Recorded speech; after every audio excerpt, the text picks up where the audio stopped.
Sony and HTC, two experienced and well-known names in the mobile industry who are struggling to remain relevant. They both also have some very heavy-hitting devices to try and change that. Which one comes out on top? Which company's smartphone should you buy? Let's find out. I'm Taylor Martin with Pocketnow, and this is the Sony Xperia Z3 Compact versus the HTC One M8. Before we get started, we want to thank our pals over at Clove for lending us a Z3 Compact for review. You can grab one for yourself and browse a host of other mobile products by visiting clove.co.uk. First, let's get specs out of the way because, under the hood, these two phones are remarkably similar. Both come with 2GB of RAM, 2600 mAh fixed batteries, and Snapdragon 801 SoCs, though clock speeds are 200 MHz faster in favor of the Z3 Compact, 2.5 GHz compared to 2.3 on the M8. Both One M8 units on hand come with 32GB of fixed storage. That's double what comes on the Z3 Compact, though both have support for up to 128GB microSD cards. Both have Wi-Fi 802.11ac, NFC, and Bluetooth 4.0, but the One M8 has an infrared port whereas the Compact does not. The only major differences on paper are going to be the cameras, 20.7 megapixels on the Z3 Compact and a combination of a 4.1 megapixel and 2 megapixel dual cam sensor on the One M8. And the displays. The One M8's 5-inch SLCD3 display has a resolution of 1080p resulting in 441 pixels per inch. The 4.6-inch triluminous IPS LCD on the Z3 Compact is just 720p, which is fine, and it bears a respectable density of 319 pixels per inch. Plain and simple, the SLCD3 on the M8 is the better display. It's sharper, colors are more vibrant, contrast is higher, and it has far better side visibility. Like with many Sony smartphones, the viewing angles aren't so great on the Compact. Otherwise, its display isn't bad. It does err on the cool side while the M8's panel is more warm, but it also comes with some tools for adjusting things like white balance and saturation. Still, 10 times out of 10 we'd pick the One M8's display. We would also go with the One M8 based on design. The rounded back and brushed aluminum make it feel more premium and comfortable to hold. It's just a very nice phone to look at. The Z3 Compact, just like all other Xperia smartphones of late, is stark and a little on the dull side. Although Sony has rounded the edges out a little, it's still a very boxy smartphone with hard corners and a very industrial design. That said, its design does have a few things going for it. The Z3 Compact, unlike the One M8, comes with official Ingress protection certifications, IP68 to be exact, and it has a physical shutter button. Both of these phones have dual front-facing speakers as well, but the Z3 Compact's front speakers are no match for the One M8's boom sound speakers. They simply blow the speakers on the Z3 Compact away. They have a more full sound, actually have some bass, and are noticeably louder. Actual footprint size is another discrepancy between these two phones. Despite just a 0.4-inch difference in diagonal screen size, the One M8 is significantly larger in every direction. It weighs 31 grams more, it's 19.1 millimeters taller, 5.7 millimeters wider, and 0.8 millimeters thicker. Sony achieved this compact form factor by using much slimmer bezels. If you want to go smaller with HTC, you're going to take a hit in specifications. That's the name of the game, unless you're Sony, of course.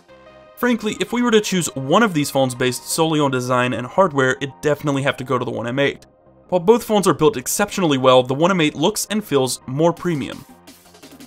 Understandably, the newer non-carrier branded phone is running newer software.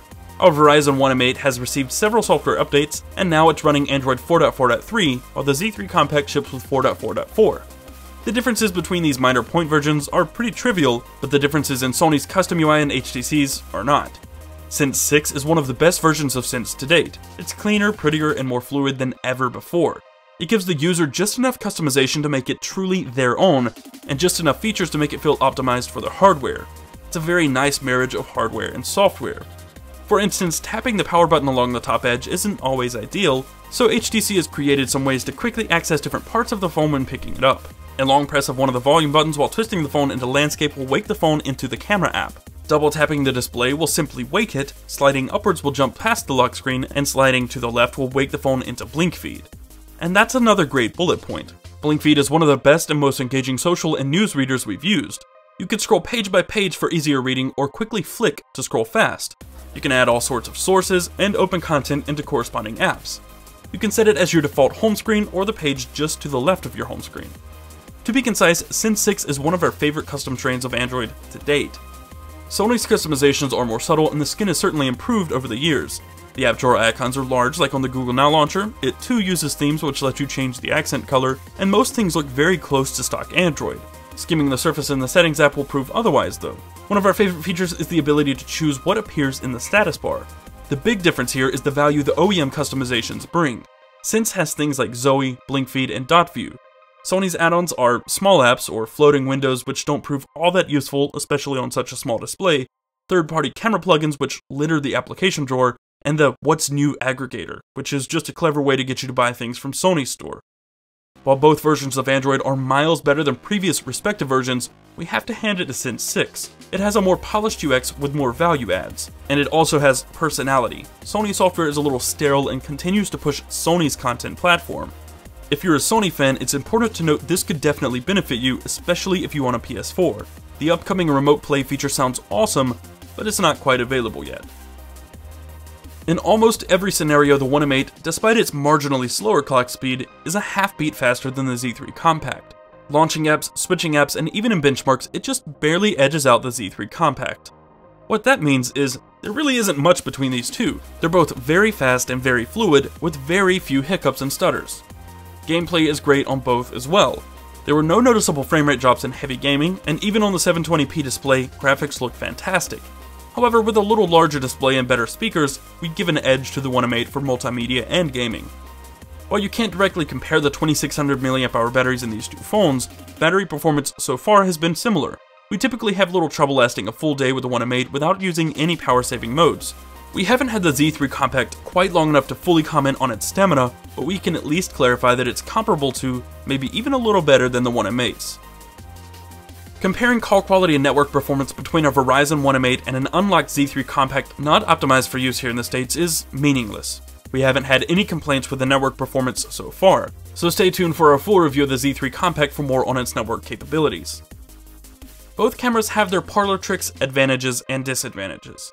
A big disadvantage of the One M8 camera is, obviously, its resolution. At 4.1 megapixels, it doesn't leave a lot of room to crop after you've taken a photo. Sure, it's plenty for something like Instagram, Facebook, and memories, but not much else. The Z3 Compact's 20.7 megapixel camera gives you a whole lot more pixels to work with, but if you opt for the intelligent auto mode, which we figure most will, you'll only be looking at roughly double the resolution at 8.2 megapixels. Still, at this resolution, the Z3 Compact captures much more detail.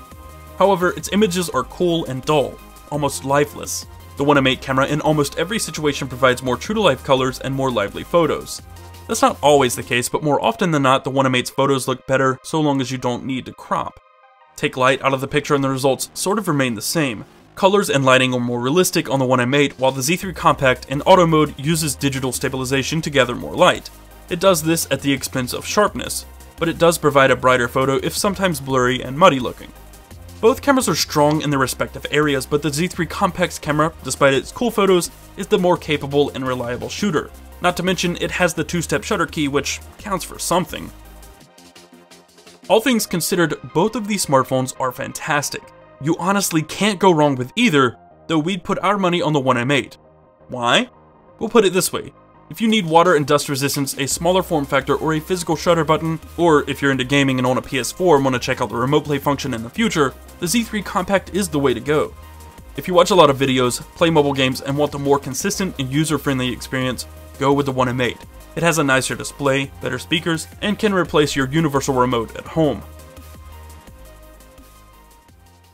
Once again, if you'd like to buy an Xperia Z3 Compact for yourself, check out clove.co.uk. They're the ones who were kind enough to lend us the Z3 Compact for this video.